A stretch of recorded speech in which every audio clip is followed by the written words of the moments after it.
Ladies and gentlemen, today I'm so happy to introduce to you all a living legend who has spread astrology not only in UK, USA since decades, but in Germany, Turkey, now in China also, right, Komilla ji? Yeah, I'm Please going welcome to China, Saptarishis. not Turkey though. Not Turkey, okay. South Africa Okay. I've been to all over Europe. All Yes, yeah. Welcome to Saptarishis Astrology. Thank you. It's my great pleasure to be here, Sunil. Thank you. She has been doing astrology since decades. Decades is not the word. And let me just tell you, I was 3 days back. I was with Swami Sita ji of Shivananda Ashram. Yes. She just said that you just looked at her chart and said, right now when this dasha will start, you'll have two homes. So she bought a home in Vietnam since, That's right. and one here, so she's maintaining that. And also, Bill was telling me, or someone was telling me, you again predicted about the house so correctly, instantly you predicted. I think it was Bill's case or something. Yes, yes. I said to him that, well, this is more about his career. I said he would get a raise, and next day he got it. I said you should have it now. No, he also said that he was not planning to buy a house. Yes, okay? yes. He was thinking maybe in 2 years or something. And you just said it will happen, right now it will happen very fast. Oh, When we had gone to the Korean restaurant, okay. at that time he told me. Okay. Yeah, I must have said that. I don't, as I told you, I don't keep track of all what my predictions. But it must be tough here in USA where people want less of predictions and more of counseling. So I don't think it's tough. It's just the way it is. People here are looking, even though when you're giving them a prediction, you have to give it gently. You're not saying, this is my prediction. You say, yeah, you can do it. And we have to learn how to say it in a particular way. That's really what it is. So tell me, how did this transition happen from Bollywood to astrology? I mean, how did this happen? I always say that I was looking for stars, but looking in the wrong place. I thought I was wanting the Bollywood star, but actually I wanted the Jyotish star. So 79, I met my Guruji. It was just a random reading. And at that time, I didn't think I was ever going to be an astrologer or anything. He was a friend of mine and he was doing Jyotish, and I said, oh, look at my chart. And he said some great words and made some great predictions at that time as well for me. And it was 1979, so I'm 40 years now. This next year will be my 40th year of studying Jyotish. And it was like a light shone in my life because he said to me, you have Shani in your 7th house. And I had 7th house issues, and it instantly, it was like I knew what he meant, like the subtext of it. And we did, one of the things that he made a great prediction for me was he said, you're going to be an author and you're going to write. And he said, you will be published. And so I said, I was, in Bombay at that time. And my concept was writing, we maybe write some kind of popular book. So I started writing, but it was all rubbish, really. I was not writing correct thing. And then, 20 years later, when my Essentials came out, Essentials of Vedic Astrology. It's become a legend, yeah. It's become very popular. It's been popular because it's a basic book, for beginners to come.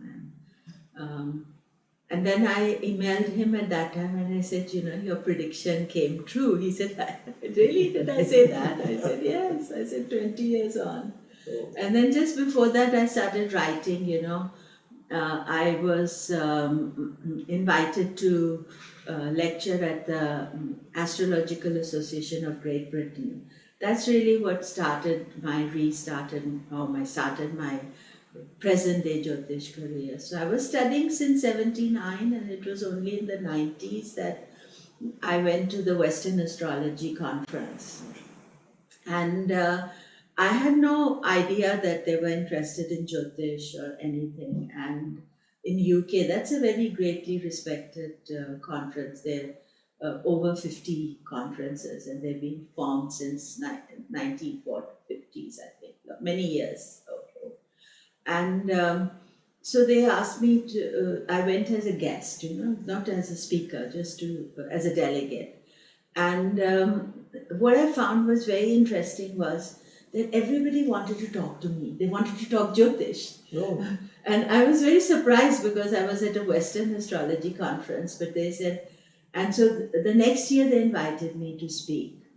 And then when they invited me to speak at that time, Nick Campion, he asked me after the conference that would I write a Vedic view. They used to have a thing called The Transit, a magazine called The Transit.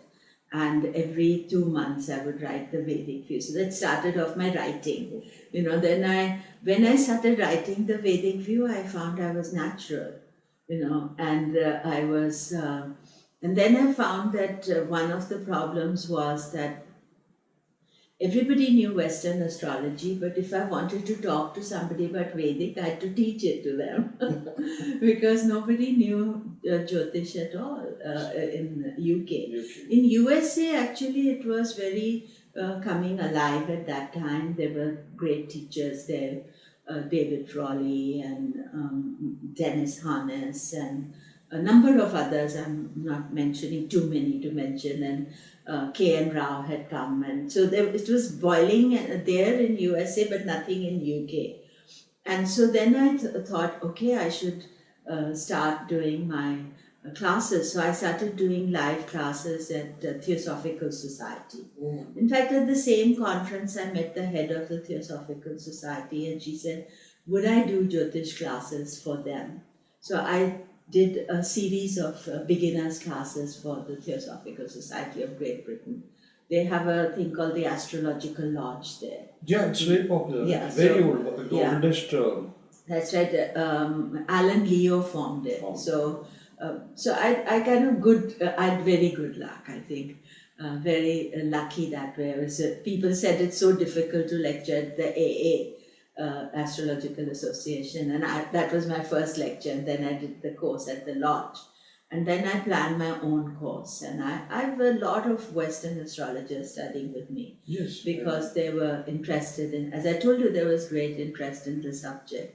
So I used to do live courses. I had like a full program of courses, and I would do, for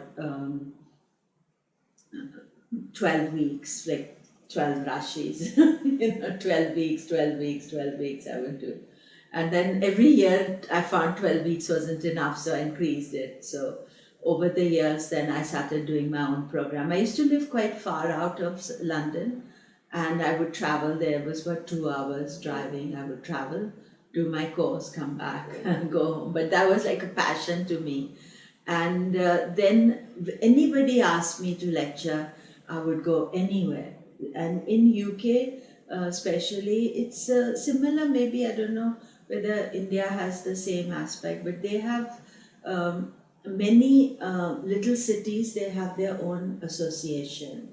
It's not connected to the Astrological Association, but the Astrological Association of Great Britain can help them if they want, but they have their little association. So like where I lived near Southampton, they had a Southampton Astrology Association. So that is where I used to go, and that's how I had heard about the AA.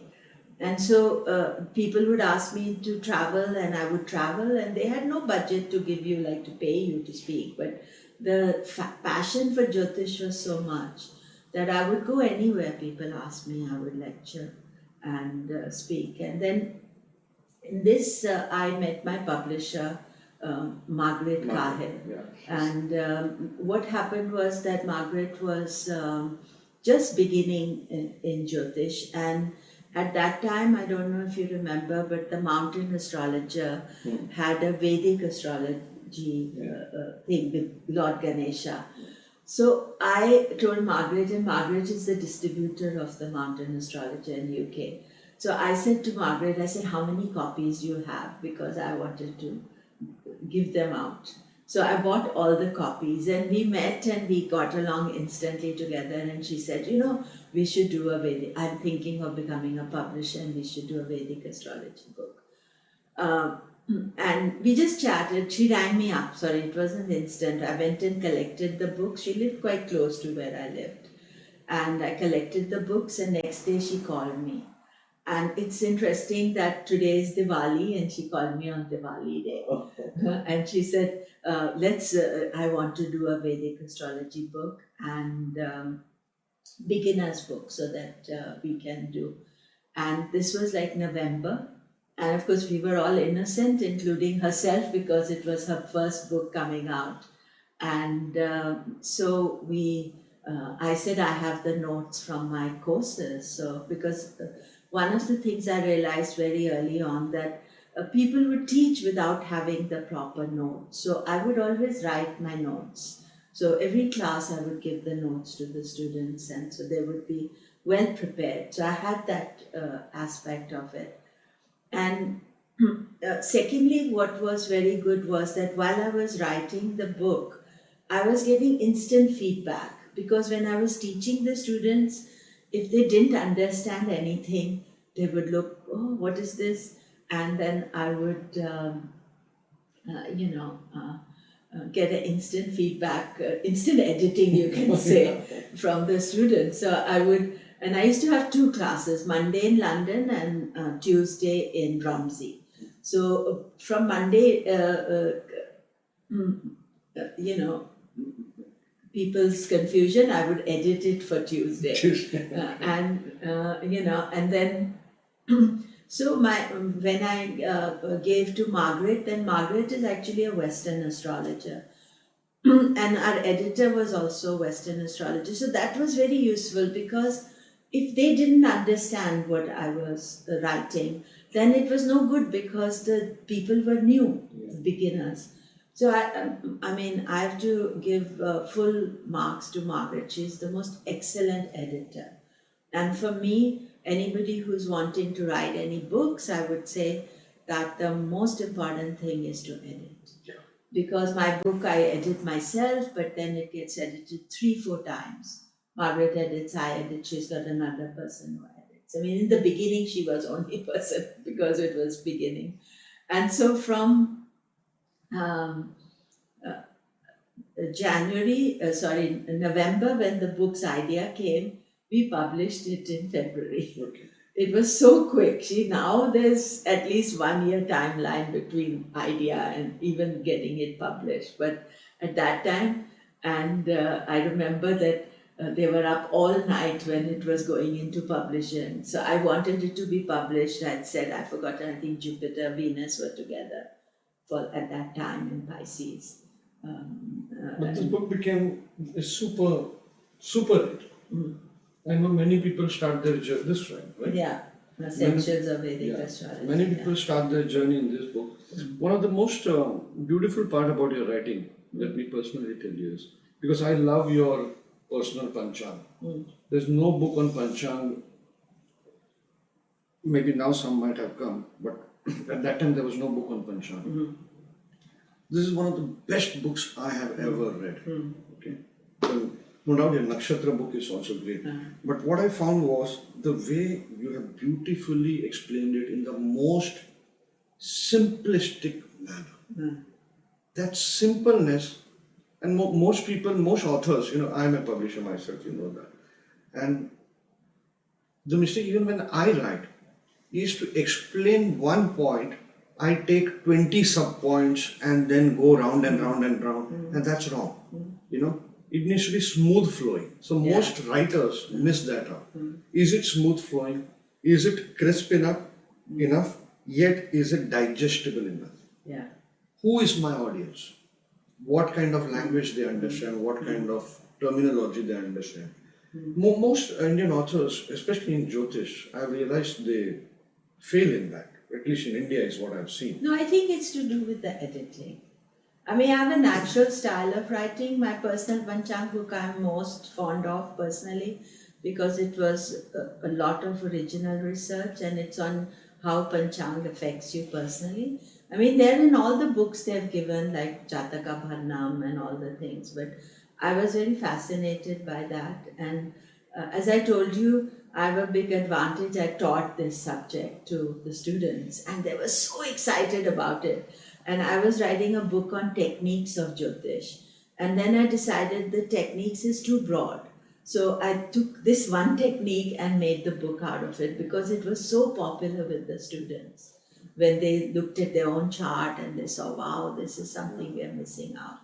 So in UK, you also started the British Astrological Vedic Association. Yes, so then that was also a very interesting event happened that I got in touch with David Frawley, and as you know that my mother and my brother, they live in USA.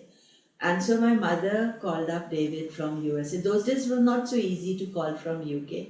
And at that time, David had a course and I was interested. And he said, I have a student in London, a friend, colleague in London, who's doing the course. And so let Komilla get in touch with him. And she gave me a card for this person. And I lost it somewhere in my paperwork and all. And then one day I was clearing up and I saw this card and the name was Andrew Foss. Yeah. And I didn't know who he was. And actually some people had come and told me that there's a Vedic astrologer living very close to where you live. But I had no idea who he was. And so I, something was clicking and Jupiter was in Sagittarius. So this was before my book came out. And I rang the number and the person who answered, she said, oh, he's not here for this week. He may be here in 2 to 3 days, but David Frawley is in town. And so he may not be here, but I'll give him your message and he'll call. So few days later, Andrew called me and we met and we got along really well. And both of us felt this whole concept, that there was no organization and where do people meet and what they do. So we said, oh, we'll talk to David and ask him whether, so I went, David was lecturing at King's College not on astrology, but on Vedic stuff. So we talked to David and David said that's a great idea because they had the aqua already in USA. And so he said, and he said, why don't we get in touch with Dr. Raman? So those days, snail mail, we wrote a letter to Dr. Raman and and he agreed to be our patron. And the problem was this, and Andrew and myself discussed, and this is something that a lot of Jyotishis do. I think this is a big weakness with Jyotishis, that they don't use Mahurat. But this was a thing we wanted to fix with Baba. We said, Baba, everything will be with Mahurat. We never do a program without Mahurat. But the first Mahurat was to form Baba.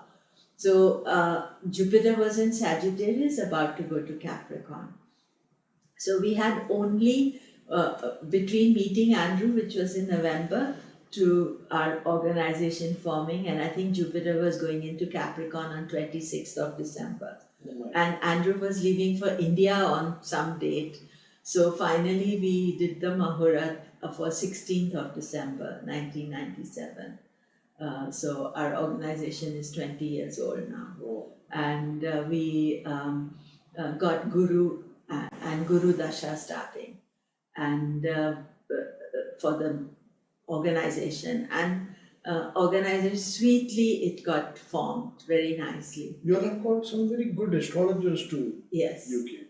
So the concept original is and always is to promote the local astrologers that are either UK or Europe. So a lot of organizations, including we've had French astrologers, German and other European, Serbia and all, but the German Astrology Association, they would come regularly and they got formed, they got the idea from Baba. And of course Gudrun herself is brilliant.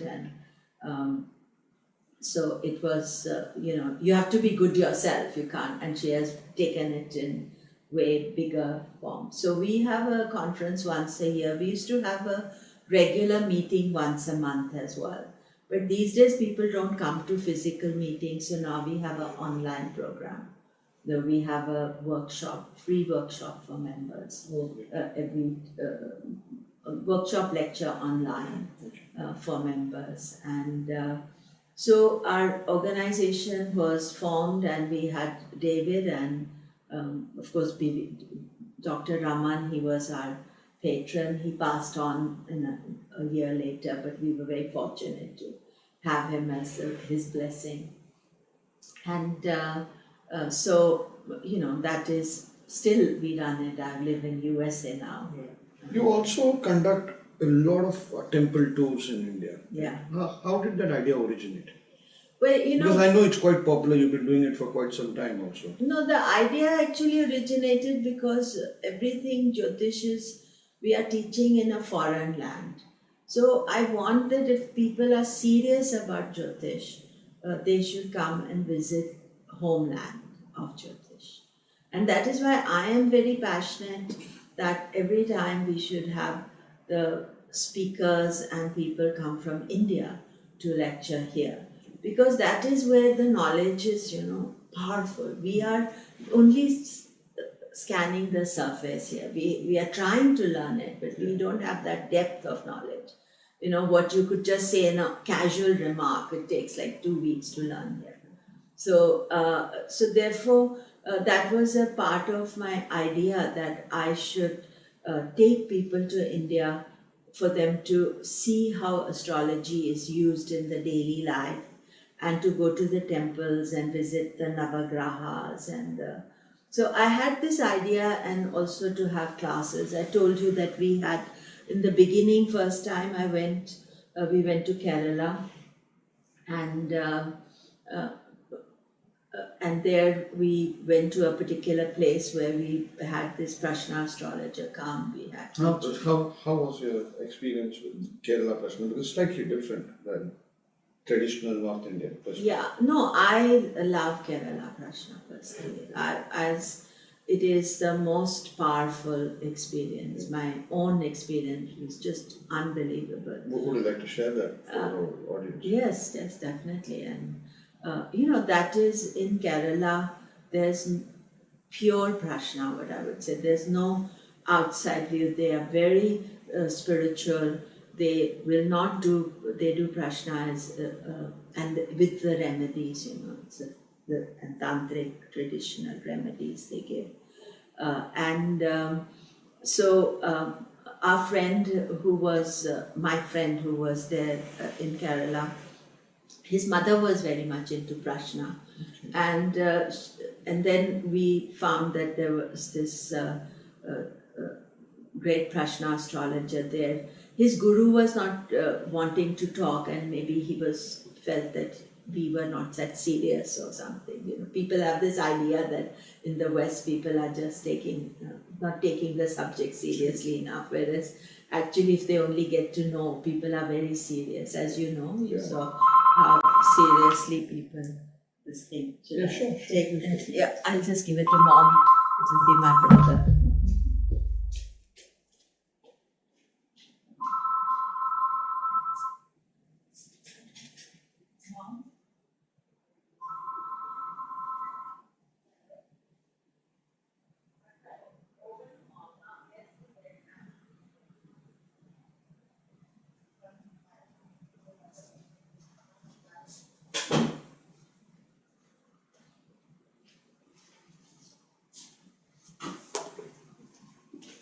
You just edit it? Yeah.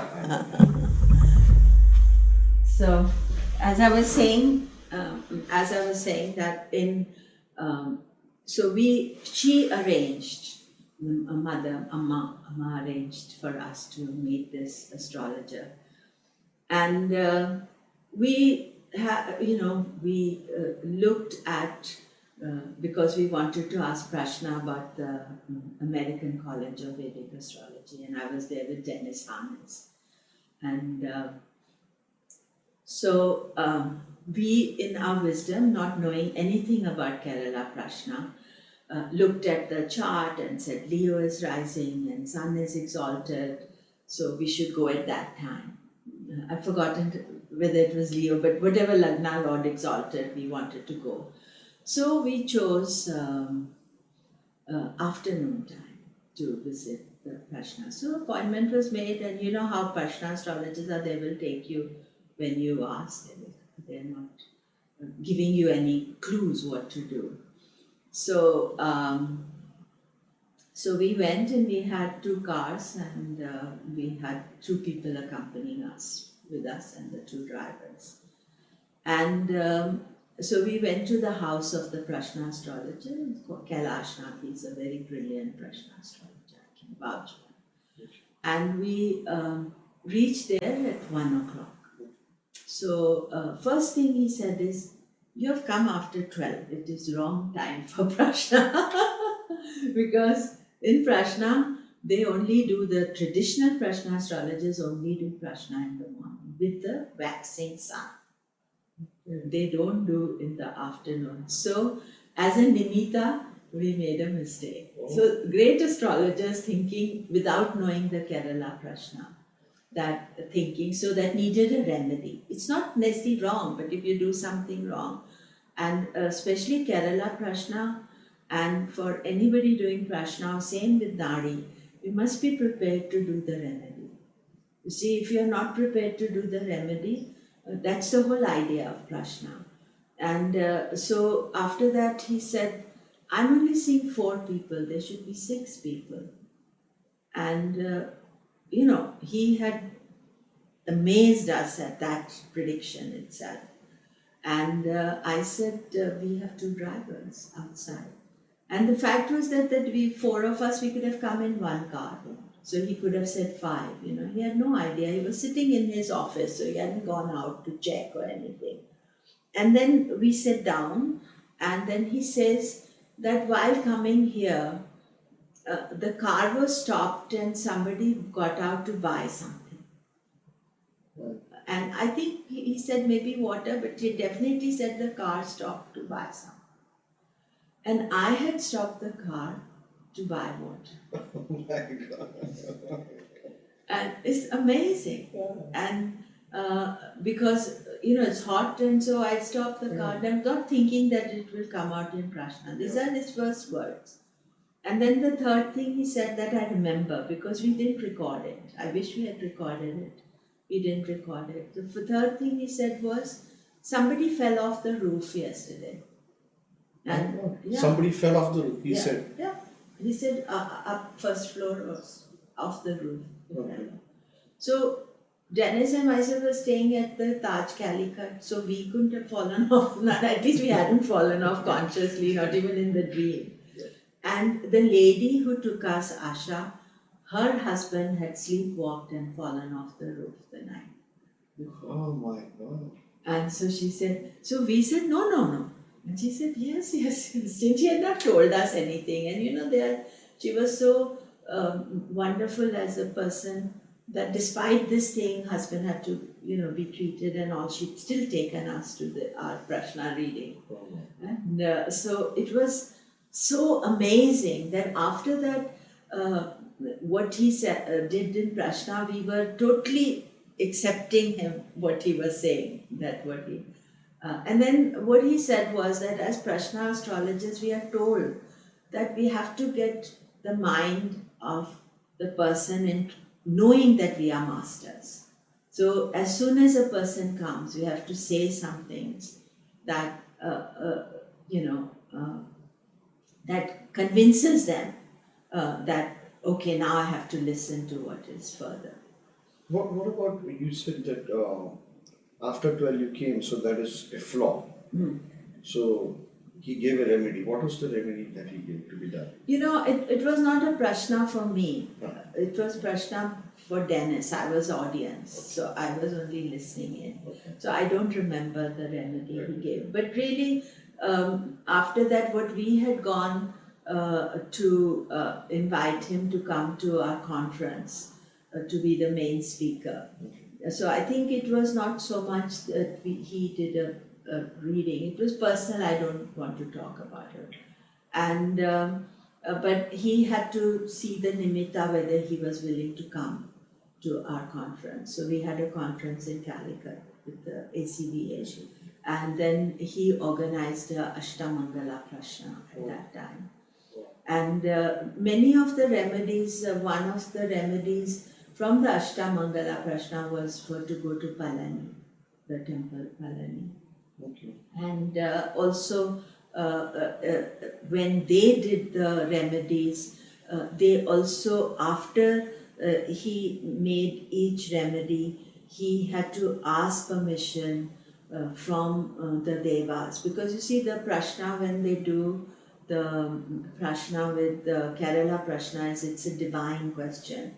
So the gods are present at that moment. That's why they do with the shells. So when you're doing the prashna, the divine energy is present, and the astrologer is talking as Devagnya. So he's not talking his own issue, he's talking exactly what he's saying. And therefore he's actually not, you don't ask a question, which I later on understood. This was my first experience, that we are not supposed to ask a question, we're just supposed to sit down and not show your chart or anything. The astrologer will do the ritual and then he will tell you why you've come. Oh. Yeah, and what is the issue. You may think that I'm going to ask about my job, but that may not be the issue. Okay. You know, because the idea of doing the prashna is, and that's in the first chapter of Prashna Marg as well, that it is to ask what is blocking my path from developing. So in Kerala, people have a prashna every year, and they get they do the remedy every year. Amma used to do every year, because the remedy is what is allowing you to open up the energy. So, but most people don't understand that. They have some question they ask, so the prashna is not done fully. So here God is guiding. Yeah. That on your path to spirituality, this is what needs to be done.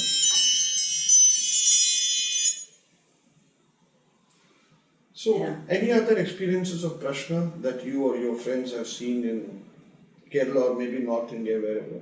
No, I've not had a prashna done in North India. I mean, mostly because I was so impressed by the Kerala prashna. Then we invited Kailashnath to Baba as well, and he did a prashna for us. And in prashna, of course, nimita is very important. And part of, we asked him, and he said, we will do Ashtamangala there for the country. We didn't want to do personal because it was part of a workshop.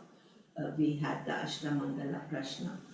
And so he said, no, Andrew and you can be my assistants, because there was no Kerala astrologer. So he said, you can, because the Ashtamangala Prashna, the main astrologer speaks, but the others have to contradict and give their own opinion. And they have to say, no, I see this like this, and I see it like that. So anyway, when we started the prashna and we set it up in London, and our main concern was that 9/11 had happened in USA, that would there be a terrorist attack in UK.